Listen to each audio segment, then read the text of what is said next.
करते हैं trade deal की, बजट के बाद की।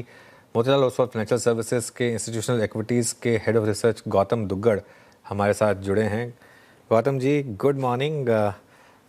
लास्ट आपसे मिला था मैं परसों परसों और आज में पूरी की पूरी पिक्चर चेंज हो गई। परसों तो ग्लूम एंड डूम था, आज इतना चीयरफुल एनवायरनमेंट। सबसे पहले तो आपके फर्स्ट थॉट्स इस ट्रेड डील पर, और अब इसे एज एन इन्वेस्टर अप्रोच कैसे करें? गुड मॉर्निंग अनुज जी। सही कहा आपने। 48 घंटों में काफी सारी चीजें बदल चुकी है। सडनली बजट अब डिस्कशन से बाहर हो जाएगा, जिसको लेके लास्ट 2 दिन तक काफी हलचल थी, काफी डिस्कशन था। हम हमेशा से कहते आए कि बजट का रिलेवेंस 2-3 दिन ही रहता है। चूंकि ये डील बहुत ही इंपॉर्टेंट है, टाइमिंग सबसे बड़ा सरप्राइज रहा है मेरे लिए, बिकॉज मेरा कई लोगों से बातचीत हो रहा था। मैंने कभी काफी एक ओवरसीज रोड शोज भी किया है, जिसमें फॉरेन इन्वेस्टर से हमारी काफी मीटिंग्स हुई है। किसी को इस डील के टाइमिंग का ऐसा इतना जल्दी हो जाएगा ये अंदेशा नहीं था। दूसरा चीज, जो हम सबसे हाईएस्ट टैरिफ नेशन हो गए थे 50% पे, अब हम अमंग्स द लोवेस्ट टैरिफ हो गए हैं 18% पे।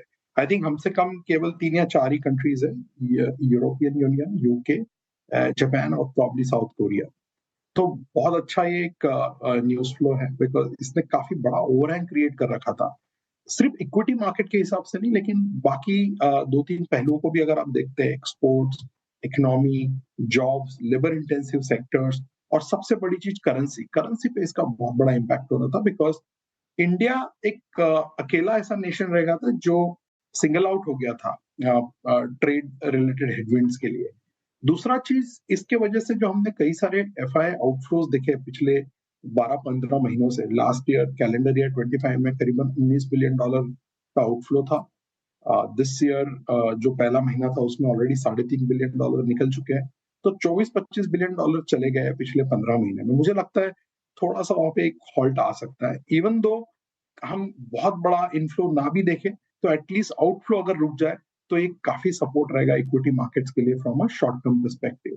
और तीसरा, जो इंडिया एक बड़ा अंडर परफॉर्म कर रहा था लास्ट 18 मंथ से, नॉट जस्ट बड़े मार्केट्स को बट इवन इमर्जिंग मार्केट्स को लेके हमारा एक बड़ा अंडर परफॉर्मेंस उभर के सामने आया है पिछले 1.5 साल में। मुझे लगता है थोड़ा वहां पे अभी रिवर्स होगा, बिकॉज जो लोग बहुत ज्यादा अंडरवेट बैठे थे इंडिया पे, बिकॉज डील नहीं हो रहा था, वैल्यूएशन महंगे थे, करेंसी टूट रहा था, और अर्निंग्स नहीं ठीक चल रही थी। हमारी सबसे बड़ी बात, हम अर्निंग्स पे भी आएंगे, तो मुझे लगता है एक बड़ा ओवरहैंग बाजू में हट गया है। तो ये एक एलोकेशन इवेंट की तरह मैं इसे देखूंगा, ना कि एक जस्ट ट्रेड डील है।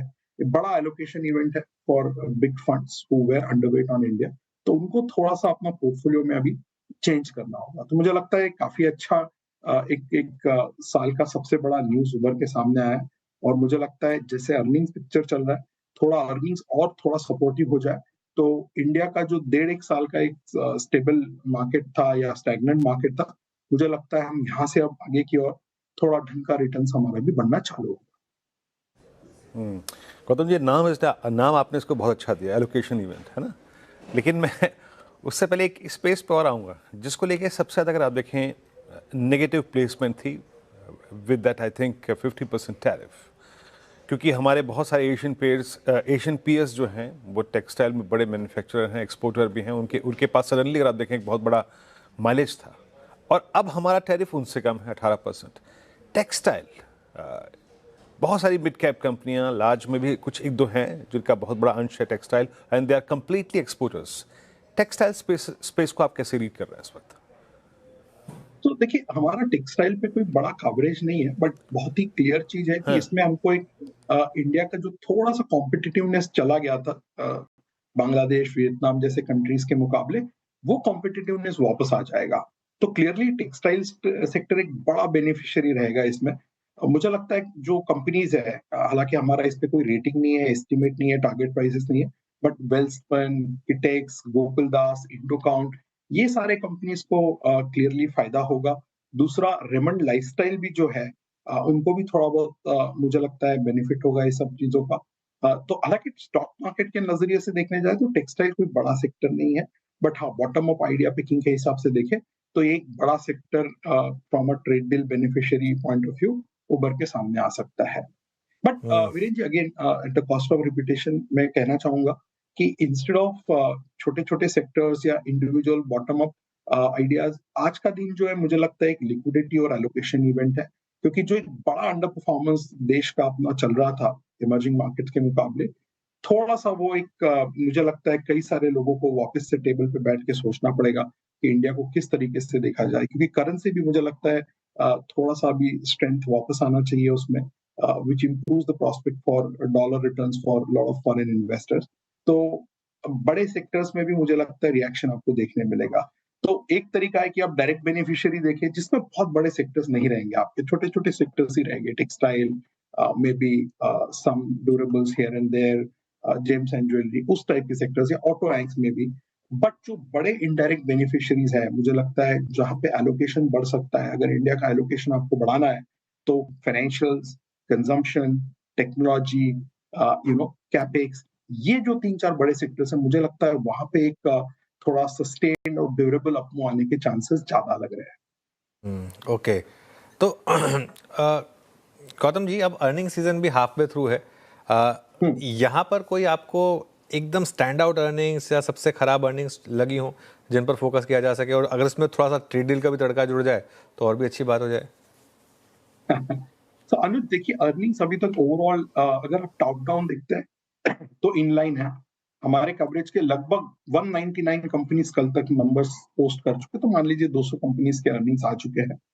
एग्जैक्ट इनलाइन नंबर्स आए हैं। हमने 13.3% प्रॉफिट ग्रोथ एस्टिमेट किया था इन 200 कंपनीज का, एक्चुअल डिलीवरी है 13.6%। अभी इसमें आप निफ्टी देखेंगे तो निफ्टी की 31 कंपनीज के नंबर्स आ चुके हैं, वहां पे भी ग्रोथ इनलाइन है 7% का, राइट।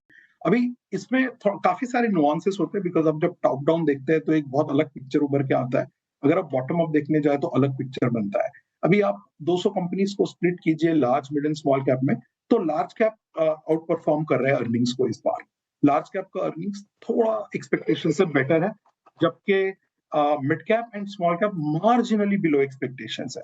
हालांकि मैं कहना चाहूंगा कि स्मॉल कैप के अर्निंग्स 24% ग्रोथ है, हमारा एक्सपेक्टेशन करीबन 30% का था। अनुचित पिछले 5 क्वार्टर से small caps negative to +-2% earnings growth दे रहे हैं, तो उस हिसाब से देखा जाए तो ये एक टर्न अराउंड क्वार्टर है। तो 24% अर्निंग्स ग्रोथ हालांकि एक्सपेक्टेशन से 3-4% कम है, बट एब्सोल्यूट बेसिस पे देखा जाए तो स्मॉल कैप के अर्निंग्स काफी अच्छा है। थोड़ा लो बेस का उनको सपोर्ट मिल रहा है वहां पे, वो ऑब्वियस है, बिकॉज 6 क्वार्टर से अर्निंग्स कहीं नहीं गई थी स्मॉल कैप्स के। मिड कैप्स के अर्निंग्स पिछले 5-7 क्वार्टर से लगातार लार्ज कैप को बड़ी क्वांटम से आउट परफॉर्म कर रहे थे, वहां पे अभी थोड़ा सा quantum out performance on earnings कम हुआ है।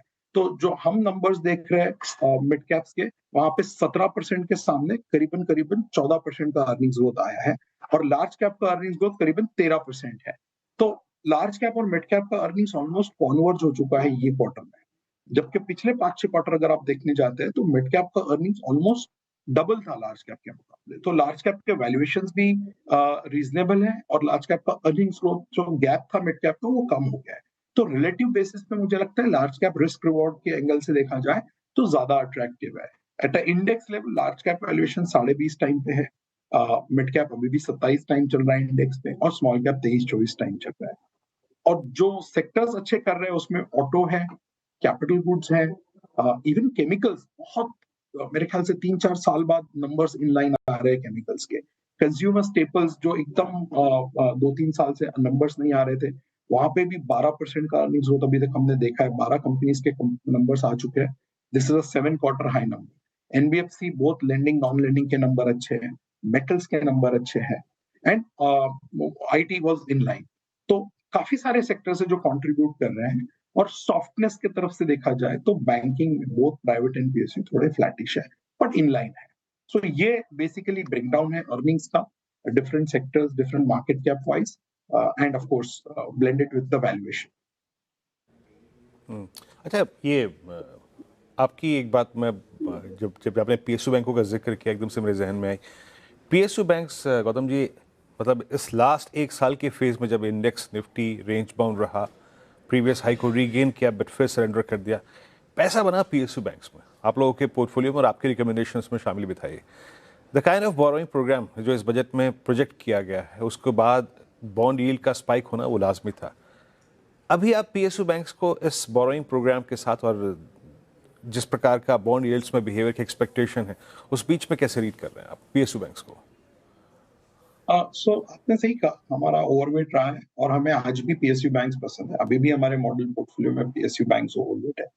इस क्वार्टर के मॉडल पोर्टफोलियो रिवीजन में भी हमने पीएसयू बैंक्स का वेट और ज्यादा बढ़ाया है, राइट? तो SBI is one of our top 5 India ideas, जो लास्ट ईयर भी बहुत अच्छा परफॉर्म किया है, one of the best performing stock था निफ्टी का, और इस साल भी हमें वो बहुत अच्छा कंडीशन में लग रहा है, बिकॉज आरओईज अभी भी 17-18% है, ग्रोथ उनका ठीक ठाक चल रहा है, और सबसे बड़ी बात वैल्यूएशन अभी भी काफी रीजनेबल है पीएसयू बैंक्स में। इनफैक्ट अगर आप देखने जाए अभी, तो on a 1 year basis PSU bank was the best performing sector calendar 2025 में, और on a 5 year basis also PSU bank अभी नंबर 1 पे चल रहा है in terms of trailing returns.